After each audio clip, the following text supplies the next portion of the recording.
If you are experiencing Roblox crashes, we recommend that you verify the game files. This is a simple process that can be completed in a few minutes.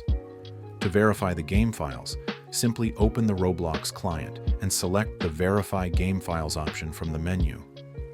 If this does not resolve the issue, you may want to search for background processes that might be interfering with Roblox. To do this, open the Task Manager and look for any processes that are using a lot of CPU or memory. If you find any suspicious processes, end them and see if that resolves the issue.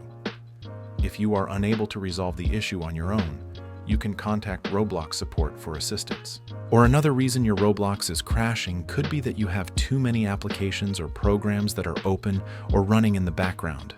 When there are a lot of background processes running at once and not enough system resources, Roblox might not work correctly.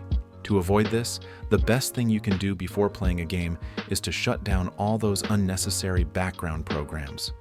Here's how. Right-click any empty place on the taskbar and click Task Manager. Right-click each resource hogging application and then click End Task to close them one by one. Relaunch Roblox and check if the crashing issue is resolved. If not, there are 3 more methods below. Other ways to keep your Roblox from crashing are to disable your antivirus or change your game's graphics quality. I hope this helps, and good luck.